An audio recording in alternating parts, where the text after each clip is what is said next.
আমরা প্রথম ক্লাসেও কিছু ব্যাকরণ পড়েছি, আজকেও কিছু ব্যাকরণ আমরা পড়ব। আচ্ছা, আমরা দেখতে পাচ্ছি ব্যাকরণ শিখি। এখানে ব্যাকরণ শিখি। প্রথমে আমরা একটা শব্দ দেখছি, জমিরুন। দদ বা জ যদি ব্যবহার করেন, জমির। জমিরুন বলতে পারেন বা দমিরুন বলতে পারেন। যাই হোক, আমরা সাধারণত কমে মাদ্রাসায় জমির বলে থাকি, জমির। তানভিনটা সাধারণত আমরা ব্যবহার করি না, তানভিন ব্যবহার করা মুখে একটু কষ্টসাধ্য। হ্যাঁ, সাধারণত আমরা সহজে বলি জমির। যেমন আমরা পূর্বে পড়েছি ইসমুন ফেআলুন হরফুন, এগুলোকে আমরা বলি ইসেম ফেল হরফ। বুঝতে পেরেছেন? মুযাক্কারুন পড়েছি, মুযাক্কারুন মুআন্নাসুন, আমরা বলি এগুলোকে মুযাক্কার মুআন্নাস। আমি আপনাদেরকেও সাজেস্ট করব যে এভাবে সহজ করা। জমির, যদিও শেষে রর উপরে দুটো তানভিন দেওয়া আছে, একটা তানভিন আছে, তবে তানভিন শেষে সাধারণত ব্যবহৃত হয় না আরবি ভাষায়। তো সেই ক্ষেত্রে জমির বলতে পারি। জি। এখন জমির কাকে বলা হয়, প্রথমেই যদি আমি সহজ করে বলি তাহলে ইংরেজির যেটা প্রোনাউন বা বাংলায় যেটা সর্বনাম। কেবলই মাত্র যে শব্দগুলো আমরা পড়লাম, সে, তারা, তুমি, তোমরা, এগুলোকেই বাংলায় সর্বনাম বলা হয়ে থাকে। এবং ইংরেজিতে প্রোনাউন, বাংলায় এগুলোকে বলা হয়, আরবিতে এগুলোকে বলা হয় জমিরুন বা জমির। আচ্ছা, এটা হচ্ছে উদাহরণ দিলাম, সংজ্ঞা এখন আমরা পড়িনি। সংজ্ঞা হচ্ছে এই যে, বাক্যে ইসেমের পরে, ইসেম এর পরিবর্তে, ইসমুন বা সহজে বলে ইসেম এর পরিবর্তে যে শব্দ ব্যবহৃত হয়, ইসেম এর পরিবর্তে যে শব্দ ব্যবহৃত হয় তাকে জমিরুন বলা হয়। যেমন আমরা বলি যে আব্দুর রহমান কি গিয়েছে, তার জবাবে আরেকজন বলছে যে হ্যাঁ, সে গিয়েছে। এখানে তো শব্দটা আব্দুর রহমান গিয়েছে, কিন্তু আমরা এই আব্দুর রহমান এই শব্দটার এই নামের ইসেম বা এই নামের পরিবর্তে আমরা ব্যবহার করছি সে, সেটাই বোঝানো হচ্ছে এখানে। যে এই ইসমুন বা ইসেম এর পরিবর্তে যে শব্দ ব্যবহৃত হয় সেটাই হচ্ছে জমিরুন। আপনারা অলরেডি বুঝে গিয়েছেন, সর্বনাম এবং প্রোনাউনের সাথে যখন আমরা মিলিয়েছি, আপনারা অলরেডি বুঝে গিয়েছেন, তবুও আমরা বলার স্বার্থে বলছি আর কি। যে জমিরুন, যে বাক্যে ইসমুন এর পরিবর্তে অর্থাৎ ইসিমের পরিবর্তে যে শব্দ ব্যবহৃত হয় তাকে জমিরুন বলা হয়। বাক্যে ইসেমের পরিবর্তে যে শব্দ ব্যবহৃত হয় তাকে জমির বলা হয়। আমরা আবারও খুব সহজে বলছি, বাক্যে ইসেমের পরিবর্তে যে শব্দ ব্যবহার করা হয় বা যে শব্দ ব্যবহৃত হয় তাকে জমিরুন বলা হয়। বাংলার নাউনের সর্বনাম। নাউনের পরিবর্তে যা বসে সেটা প্রোনাউন, ইসমের জি জি, তো পরিবর্তে যা বসে সেটা হলো জমির। জি জি জি, আমি এটাই বোঝাতে চাচ্ছিলাম যে প্রোনাউনটা বলার সাথে সাথে আপনারা বুঝে গিয়েছেন, কারণ আপনারা, আমি জানি, সকলেই উচ্চশিক্ষিত মানুষ। আলহামদুলিল্লাহ, আলহামদুলিল্লাহ, সহজে বুঝতে পেরেছেন। ইসেমের পরিবর্তে যেটা বসে সেটাই জমির। যেমনটা স্যার বললেন, নাউনের পরিবর্তে যেটা বসে সেটাই প্রোনাউন। যাই হোক, যেটাকে বাংলায় সর্বনাম এবং ইংরেজির প্রোনাউন বা প্রোনাউন পরিভাষার অনুরূপ, আরবিতে এই জমির মূলত ইসেমের একটি প্রকার। এই জমির ইসেমের একটা প্রকার। আমরা ইসেমকে কয়েকটা ভাগে সেখানে পড়েছিলাম, বিভক্ত করেছিলাম। বচন ভেদে ইসেম তিন প্রকার: এক বচন, দ্বিবচন, বহুবচন, যেগুলোকে আরবিতে বলেছি ওয়াহিদ, তাসনিয়া, জমা, বা ওয়াহিদুন, তাসনিয়াতুন, জমউন। সেখানে আবার লিঙ্গ ভেদে ইসেমকে আমরা দুই ভাগে বিভক্ত করেছিলাম: মুযাক্কার, মুআন্নাস, পুরুষবাচক শব্দ, নারীবাচক শব্দ। তাই ইসেমেরই একটা প্রকার হচ্ছে জমিরুন। এটা মূলত ইসমুন এর একটি প্রকার। জমির এটা ইসেমেরই একটা প্রকার। এটা হচ্ছে জমির সংক্রান্ত বিষয়টা আমরা পড়লাম, যে জমির কাকে বলা হয়। এবং এটা আমরা জানলাম যে জমির এটা ইসেমের একটা প্রকার। আরেকটা জিনিস আমরা শিখবো, সেটা হচ্ছে জুমলাতুন বা জুমলাহ বলে আমরা। জুমলাহ, শেষের গোলতাটা হাফ করে ফেলে আমরা। জুমলাহ, আরবিতে পূর্ণ বাক্যকে জুমলা বলা হয়। পূর্ণ একটা বাক্য, অর্ধেক কথা নয়, বরঞ্চ পূর্ণ কথা। পূর্ণ একটা কথাকে জুমলাহ বলা হয়ে থাকে। পূর্ণ একটা কথাকে আরবিতে পূর্ণ বাক্যকে জুমলাহ বলা হয়ে থাকে। আরবিতে পূর্ণ বাক্যকে জুমলাতুন বলা হয়। জুমলাতুন এটা দুই প্রকার, বা জুমলা দুই প্রকার। জুমলাতুন ইসমিয়াতুন, জুমলাতুন ফিআলিয়াতুন। আবারও বলছি, জুমলাতুন ইসমিয়াতুন, জুমলাতুন ফিআলিয়াতুন। জুমলা দুই প্রকার, যথা জুমলাতুন ইসমিয়াতুন, জুমলাতুন ফিআলিয়াতুন। আরবি যে শব্দগুলো রয়েছে আমরা সেটা সেভাবে মুখস্থ করবো ইনশাআল্লাহ তাআলা, খুব ভালো হবে। তো জুমলাতুন এটা দুই প্রকার, জুমলাতুন ইসমিয়াতুন, জুমলাতুন ফিআলিয়াতুন। আমি যদি আমার ভাষায় সহজ করে বলি, সেটা হচ্ছে জুমলায়ে ইসমিয়া। আমরা সাধারণত একটু উর্দুর সাথে মিল রেখে যেহেতু পড়ি, আহ, সেটা সেভাবে আমরা বলি জুমলায়ে ইসমিয়া, জুমলায়ে ফিআলিয়া। জুমলায়ে ইসমিয়া, জুমলায়ে ফিআলিয়া, যার জন্য যেটা সহজ হয় সেভাবেই পড়বো ইনশাল্লাহ। এখানে যেটা লেখা সেটা হচ্ছে জুমলাতুন দুই প্রকার, যথা জুমলাতুন ইসমিয়াতুন, জুমলাতুন ফিআলিয়াতুন। জুমলা কাকে বলে এটা আমরা পড়লাম, যে আরবিতে পূর্ণ একটা বাক্যকে বলা হয় জুমলা। পূর্ণ একটা বাক্যকে বলা হয় জুমলা। এই জুমলাটা দুই প্রকার, জুমলাতুন ইসমিয়াতুন, জুমলাতুন ফিআলিয়াতুন। এখন জুমলাতুন ইসমিয়াতুন এবং ফিআলিয়াতুন কাকে বলে সেটা অবশ্যই আসছে। যে জুমলার শুরুতে ইসমুন থাকে তাকে জুমলাতুন ইসমিয়াতুন বলা হয়। ইসেম আমরা পড়েছি, ওখানে আমরা উদাহরণ পড়েছিলাম খালেদ, বাড়ি, টেবিল, ঘর, প্রত্যেকটা মানুষের নাম, এগুলা হচ্ছে ইসেম। বুঝতে পারছো? যে কোনো জিনিসের নামকে ইসেম বলা হয়, আমরা সেখানে পড়েছিলাম। তো যে বাক্যের শুরুর শব্দটা হচ্ছে ইসেম, যে বাক্যের শুরু শব্দটা ইসেম, আমরা পড়েছি শব্দ তিন প্রকার: ইসেম সমস্ত জিনিসের নাম, ফেইল যেই যেটা কোনো কিছু করা বোঝায়, ফেল আমরা পড়েছিলাম যেটা কোনো কিছু, যেই শব্দ কোনো কিছু করা বোঝায় এবং সেখানে তিন কালের কোনো একটা কাল থাকে। তিন কাল: অতীতকাল, বর্তমানকাল, ভবিষ্যৎকাল। তো তিন কালের কোনো একটা কাল থাকে, এরকম কোনো কিছু করা বোঝায়, এটাকে বলা হয় ফেয়ালুন। তো যেই শব্দের প্রথম যেই বাক্যের প্রথম শব্দটা ইসিম হবে, ইসমুন হবে, সেই শব্দটাকে বলা হবে জুমলাতুন ইসমিয়াতুন। আর যেই শব্দের প্রথম শব্দটা ফেইল হবে, যে কোনো ফেইল, সেটা হবে জুমলায় ফেইলে। আপাতত আমরা জুমলা ইসমিয়াটাই পড়ি। যেই শব্দের প্রথম, যেই শব্দের, যেই জুমলার শুরুতে ইসিম থাকবে, অর্থাৎ প্রথম শব্দটা ইসিম থাকবে, সেটা জুমলাতুন ইসমিয়াতুন বলা হয়, সেটাকে জুমলাতুন ইসমিয়াতুন বলা হয়। সবকিছুই নতুন মনে হচ্ছে, নতুন মনে হলেও অত্যন্ত সহজ। এবং এটা প্রথম দিক থেকে যখন এই শব্দগুলো আপনারা মুখস্থ করবেন বা এই বাক্যগুলো মুখস্থ করবেন, এরপর থেকে সবকিছু পানির মতো সহজ হয়ে যাবে, কারণ প্রথম তো। এরপরে দেখা যাবে এই শব্দগুলো রিপিট হচ্ছে, এই জুমলাতুন ইসমিয়াতুন, এই জুমলাতুন, এই জমিরুন, এগুলো রিপিট হচ্ছে, তখন বিষয়টা অত্যন্ত সহজ মনে হবে এবং সহজে বিষয়টা। যে কোনো জিনিসের প্রথমটা একটু অপরিচিত, আজনবী আজনবী মনে হয়। যাই হোক, আমরা জুমলাতুনকে দুই প্রকার পড়লাম: জুমলাতুন ইসমিয়াতুন, ফিআলিয়াতুন। জুমলাতুন ইসমিয়াতুন বলা হয় যেই জুমলার শুরুতে ইসিম থাকে, অর্থাৎ যে বাক্যের প্রথম শব্দটা ইসিম, সেটা হচ্ছে জুমলাতুন ইসমিয়াতুন। আচ্ছা, জুমলাতুন ইসমিয়াতুন এর দুটি মূল অংশ থাকে। জুমলাতুন ইসমিয়াতুন অর্থাৎ জুমলায় ইসমিয়া যেটা, এই জুমলা পূর্ণ একটা বাক্য, এখানে মূলত দুইটা অংশ থাকে। পূর্ণ বাক্যটার মধ্যে দুটি অংশ থাকে। একটা অংশ মুবতাদাউন, আরেকটা অংশ খবরুন। মুবতাদা শব্দের বাংলা অর্থ যদি বলে সেটা হচ্ছে সূচনা। মুবতাদাউনের বাংলা অর্থ সূচনা। মুবতাদাটা সাধারণত সূচনায় থাকে, অর্থাৎ প্রথম যে কথাটা সেটা হয় মুবতাদা, আর পরবর্তী যে কথাটা সেটা হলো খবর। যেমন আমরা বলি যে জায়েদ আলেম, অর্থাৎ অথবা বলি আব্দুল্লাহ আলেম। এখন এই যে আব্দুল্লাহ, প্রথমে আমরা বললাম আব্দুল্লাহ, এই যে এই আব্দুল্লাহ বলে আমি কথাটা শুরু করলাম, যে কারণে এটা হচ্ছে মুবতাদাউন। মুবতাদা শব্দের অর্থ সূচনা। তো জায়েদ বলে শুরু করলাম।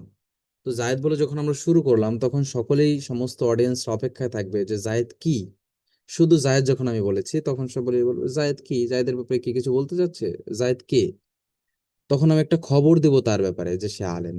এই কারণে দ্বিতীয় যে শব্দটা সেটাকে বলা হয় খবর। খবরুন, বাংলায় খবর, সাধারণত আমরা খবরই বলে থাকি। তো জাইদুনটা হবে তখন মুবতাদাউন বা মুবতাদা, আর আলিমুন সে একজন আলেম, সেটা হবে খবর। জায়েদ বা বললাম আব্দুর রহমান সে ডাক্তার, আব্দুর রহমান ডাক্তার। তা আব্দুর রহমান যখন আমি বলেছি তখন তার ব্যাপারে কোনো একটা খবর আমার আমার কাছ থেকে পাওয়ার জন্য অডিয়েন্স অপেক্ষা করছে। তো তখন আমি যেই শব্দটা বললাম যে সে একজন ডক্টর, তখন এটা হলো তার ব্যাপারে খবর দেওয়া, এই কারণে সেটাকে বলা হয় খবর। আর যে কথাটা দ্বারা আমি সূচনা করেছি, যে কথার কারণে মানুষের মধ্যে খবর পাওয়ার একটা আগ্রহ তৈরি হয়েছে, সেটাকে বলা হয় মুবতাদাউন। কেননা বাংলায় মুবতাদাউন শব্দের অর্থই হচ্ছে সূচনা। আচ্ছা, এটা হচ্ছে বোঝের কথা। আমরা শুরু থেকে আবার বলছি, জুমলাতুন ইসমিয়াতুন এর মূল দুটি অংশ থাকে। একটি অংশ হচ্ছে মুবতাদাউন, দুটি অংশ থাকে, দুই নম্বর অংশটি হচ্ছে খবরুন। মুবতাদাউন বা মুবতাদা, জাস্ট এতটুকু বললে হয় মুবতাদা। আর দ্বিতীয় অংশ যেটা সেটা হচ্ছে খবর, মুবতাদা খবর। মুবতাদা কাকে বলা হয়? বাক্যে যার সম্পর্কে কিছু বলা হয় তাকে মুবতাদা বলা হয়। বাক্যে যার সম্পর্কে কিছু বলা হয় তাকে মুবতাদা বলা হয়। বাক্যে যার সম্পর্কে কিছু বলা হয়, যেমন আমি একটু আগে উদাহরণ দিয়েছি, আব্দুর রহমান ডক্টর।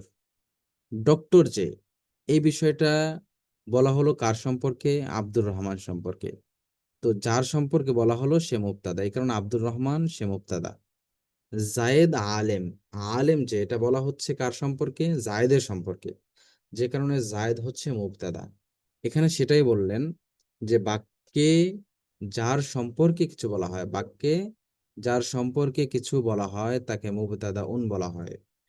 বাক্যে যার সম্পর্কে কিছু বলা হয় তাকে মুবতাদা উন বলা হয়। উম, এটি বাংলার উদ্দেশ্য এবং ইংরেজির সাবজেক্ট পরিভাষার অনুরূপ। বাংলায় উদ্দেশ্য এবং ইংরেজির সাবজেক্ট পরিভাষার অনুরূপ। আচ্ছা, এটা পড়লাম আমরা মুবতাদার সংজ্ঞা। এবার আমরা পড়বো খবরুন কাকে বলা হয় বা খবর কাকে বলা হয়। বাক্যে মুবতাদা সম্পর্কে যা কিছু বলা হয় তাকে খবর বলা হয়, বা সিম্পল। যার সম্পর্কে কিছু বলা হয় সে মুবতাদা, আর তার সম্পর্কে যা বলা হলো সেটা খবর, ব্যাস। আব্দুর রহমান সম্পর্কে বলা হয়েছে, আব্দুর রহমান মুবতাদা, তার সম্পর্কে বলা হয়েছে যে সে ডাক্তার, ডাক্তারটা হচ্ছে খবর, ব্যাস। অত্যন্ত সহজ, আশা করি বুঝতে পেরেছেন। তা আবারও বলছি, বাক্যে যার সম্পর্কে কিছু বলা হয় সে মুবতাদা, আর বাক্যে মুবতাদা সম্পর্কে যা বলা হয়, মুবতাদা সম্পর্কে যা বলা হয় সে হচ্ছে খবর, তা হচ্ছে খবর। মুবতাদা সম্পর্কে যা বলা হয়েছে সেটাই খবর, তাকে খবর বলা হয়। বাংলায় বিধেয় বলা হয়। সাধারণত মুবতাদা বাক্যের শুরুতে আসে। সাধারণত মুবতাদা, হ্যাঁ, সাধারণত মুবতাদা এটা বাক্যের শুরুতেই আসে। খুব কম দেখা যায় আগে খবর আসছে, মুবতাদা পরে আসছে, এটা খুবই কম হয়। নতুবা সাধারণত সবসময় 95% জায়গায় মুবতাদাটা আগে আসবে। যেমন জাইদুন আলেম, জায়েদ আলেম, আব্দুর রহমান ডাক্তার, এই সব জায়গায় মুবতাদা আগে আসছে। তো সেটাই বলা হচ্ছে এখানে যে সাধারণত মুবতাদাউন এটা বাক্যের শুরুতে আসে এবং খবর এটা পরে আসে। তবে বিশেষ কিছু কারণে খবর আগে আসে, মুবতাদা পরে আসে। এটা বিশেষ কিছু কারণে খবর আগে আসে, মুবতাদা পরে আসে। তবে আমাদের মনে রাখতে হবে সাধারণত মুবতাদা আগে আসে, খবর পরে আসে। তবে বাংলায় অনুবাদের সময় সর্বাবস্থায় মুবতাদায়ের অনুবাদ আগে এবং খবরের অনুবাদ পরে করতে হবে। বাংলায় সর্বাবস্থায় যখন আমরা অনুবাদ করব, ট্রান্সলেশন যখন আমরা করব, তখন আমাদের অনুবাদের ক্ষেত্রে অবশ্যই মুবতাদা আগে হবে, খবর পরে হবে। আরবি ভাষায় যদিও কখনো কখনো খবর আগে চলে আসছে, মুবতাদা পরে আসছে, সাধারণত নিয়ম হচ্ছে মুবতাদা আগে খবর পরে, যদিও কখনো ঘুরে যায়। কিন্তু আমরা বাংলায় যখন বলতে যাব তখন অবশ্যই অবশ্যই মুবতাদার অনুবাদটা আগে করব, খবর অনুবাদটা পরে করব। জুমলা ইসমিয়া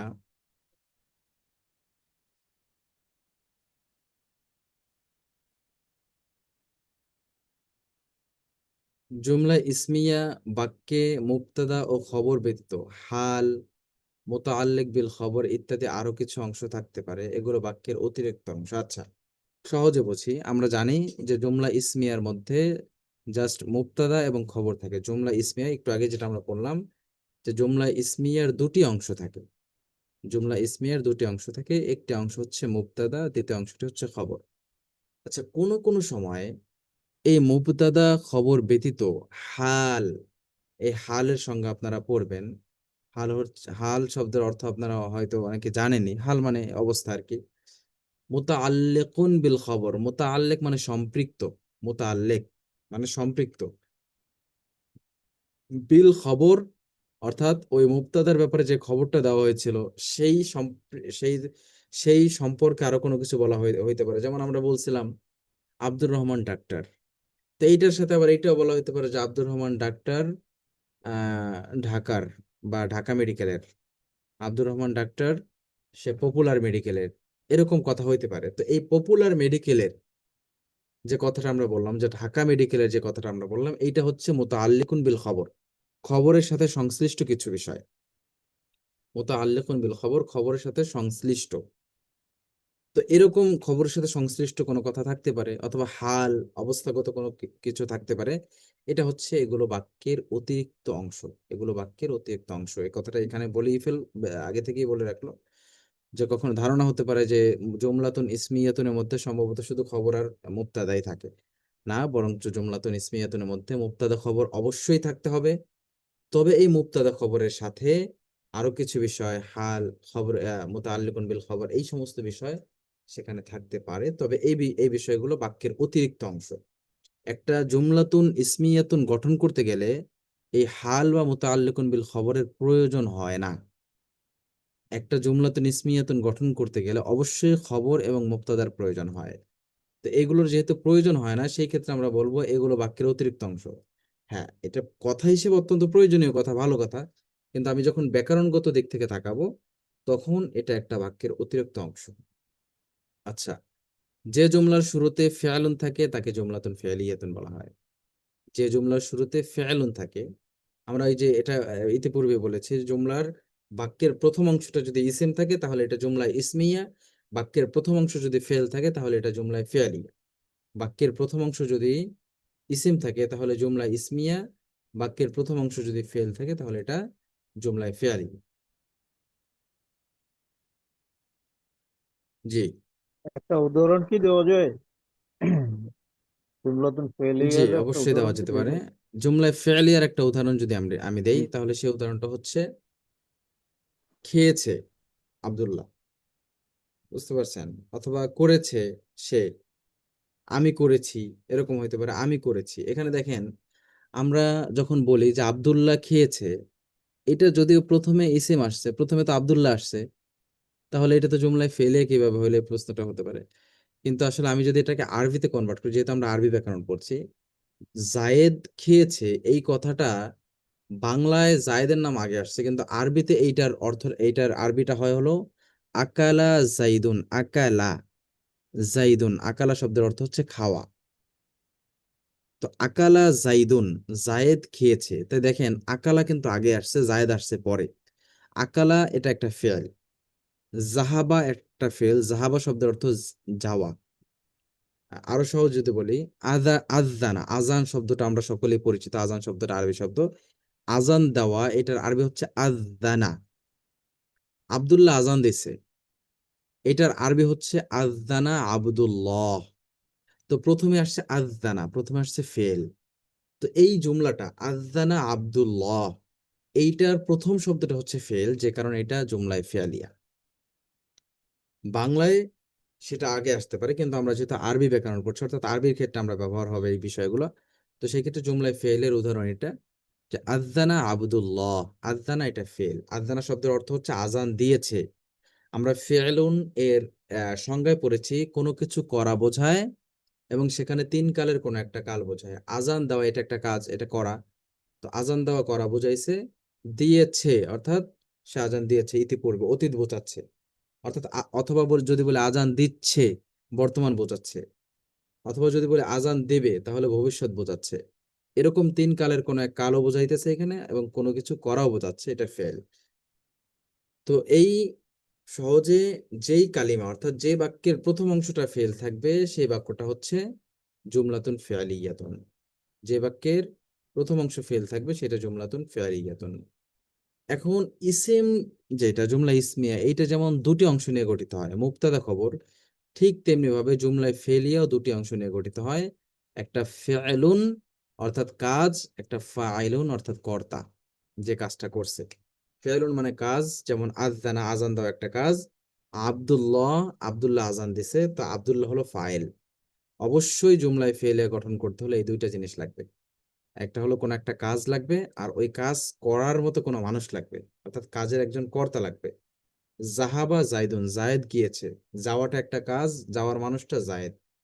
তো ফেল এবং ফাইল, ফাইল মানে কর্তা, ফাইল মানে কর্তা, ফেল মানে কাজ। অবশ্যই এই দুটি জিনিস লাগবে, এই দুটি জিনিস নিয়ে একটা জুমলাতুন ফিআলিয়াতুন গঠন হয়। আমি যদি আবারও রিপিট করি, তাহলে একটা জুমলা ইসমিয়া বলা হয় বাক্যের প্রথম অংশ যদি ইসিম হয় তাহলে যেটা জুমলা ইসমিয়া বলা হয়। একটা জুমলা ইসমিয়া গঠন হতে হলে অবশ্যই দুটি জিনিস লাগবে, একটা হচ্ছে মুবতাদা, একটা হচ্ছে খবর। বাক্যের প্রথম অংশ যদি ফেল হয় তাহলে সেটাকে জুমলায় ফেলিয়ে বলা হবে। জুমলায় ফেলিয়ে গঠন করতে হলেও অবশ্যই দুটি জিনিস লাগবে, একটা হচ্ছে ফেল, একটা ফাইল। ফেল মানে কাজ, ফাইল মানে কর্তা। আশা করি বুঝতে পেরেছেন। জি, এবার আমরা দেখবো ফেল কাকে বলে। আমি তো সংক্ষেপে বলেই দিলাম ফেল মানে কাজ, ফাইল মানে কর্তা, তবু আমরা এখানে পড়ি। ফেল, যে কালিমা দ্বারা কোনো কাজ করা বোঝায় এবং তাতে তিন কালের কোনো কাল পাওয়া যায়। একদম মানে পেছনে যে সংখ্যাটা আমরা পড়েছি জাস্ট সেম টু সেম সেইটাই। যে কালিমা দ্বারা, কালিমা মানে বাক্য, আমরা পড়েছি কালিমা বলা হয় আমাদের মুখ থেকে উচ্চারিত যত শব্দ আছে প্রত্যেকটাই কালিমা। আমরা এটা প্রথমে সংজ্ঞা পড়েছি। তো যে শব্দ কালিমা দ্বারা কোনো কাজ করা বোঝায় এবং তাতে তিন কালের কোনো কাল পাওয়া যায় তাকে ফেয়ালুন বলা হয়। যেই কালিমা দ্বারা কোনো কাজ করা বোঝায়, তাতে তিন কালের কোনো কাল পাওয়া যায়, অতীত বর্তমান ভবিষ্যতের কোনো কিছু পাওয়া যায়, সেটাকে বলা হয় ফেল। বাংলায় ক্রিয়া এবং ইংরেজিতে ভার্ব পরিভাষার অনুরূপ। উম, বাংলায় ক্রিয়া, ইংরেজিতে ভার্ব যেটাকে বলা হয়। তো ফেল অর্থাৎ কাজ, যে কালিমা দ্বারা কোনো কাজ বোঝায় এবং তিন কালের কোনো কাল পাওয়া যায়। আর ফাইলুনের সংজ্ঞা, ফেল বা ক্রিয়া সম্পাদনকারীকে ফাইল বলা হয়। কাজটা যিনি করেছেন, বাংলায় কর্তা বলা হয়, বাংলায় বলা হয় কর্তা, অর্থাৎ কাজটা যিনি করেছেন। তো অত্যন্ত সহজ, আশা করি সকলেই বুঝতে পেরেছেন।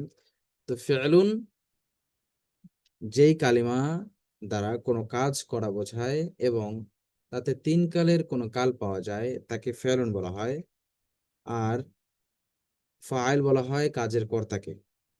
খুব সহজে যদি বলে কাজের কর্তাকে বা কাজ সম্পাদনকারীকে ফাইল বলা হয়।